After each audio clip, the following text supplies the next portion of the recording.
boats, and camping. The truck had two big wooden panel doors that opened out on the back. We had put a trailer hitch ball on the bumper so I could pull the ski boat.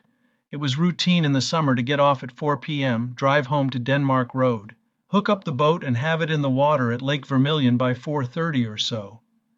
I would open those big doors on the back so I could see as I backed the boat into the water at the ramp.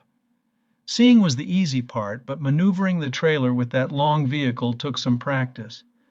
I guess learning to handle a trailer with that big truck made it very easy to do with any car.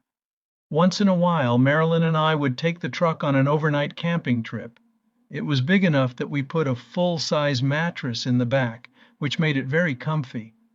One trip was just a short drive up to the north end of the lake, and actually on the river above the lake. I knew about this area because one of my old fishing buddies and I would set up camp and catfish there. There was a little road, maybe not a road, but two paths made by vehicles driving through the woods, just by the bridge. On West Newell there was a turnoff, and it went down through the woods and a ways down the river. It came to a nice area that opened up to the riverbank. The truck was packed and we headed off the road and down the path. Slowly we made our way, twisting and turning through the trees and mud puddles. The truck was our off-road monster Jeep. I thought we were so cool to have our camper truck back in the woods. We got it about halfway to our target spot and, oh no, I had gotten the truck wedged in between two trees as I tried to weave our way through the woods. I jumped out and surveyed the situation. It didn't look good.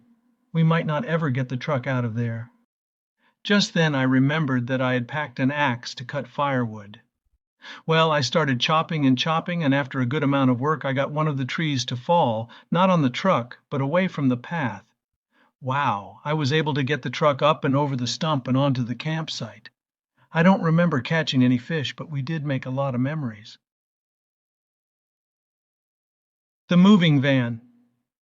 The truck came in handy in several ways. Another good thing we did was to help move some relatives to new quarters. Whenever someone needed furniture and household goods moved, I was the one to call. I helped my Uncle Albert Graves move my Aunt Ruby and Cousin Joyce from their house over on the farm in Perrysville to their house on McKinley in Danville. And after Manson Coon passed, I helped Mrs. Coon move back to her house on Denmark Road, the house where Marilyn, Michelle, and I lived from 1968 till 1974. Also, that year, Michelle and I moved to Lake Forest Apartments on North Vermilion Street. The truck basically was completely open inside from front to back. We always entered and exited the truck from the passenger side. It had a sliding door on both sides in the front, but it was much easier to get in on that side. We had acquired a bench seat out of an old Buick Electra 225 from a junkyard and sat it on some welded-on short legs. It was good to have some place for the passengers to sit, and it was easily removed when more space was needed for moving household goods.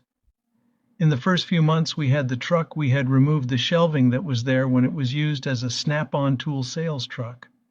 I put nice dark wood paneling inside the sides of the truck. It really wasn't so bad with the paneling, the plush Buick seat, and the Hudson radio and all.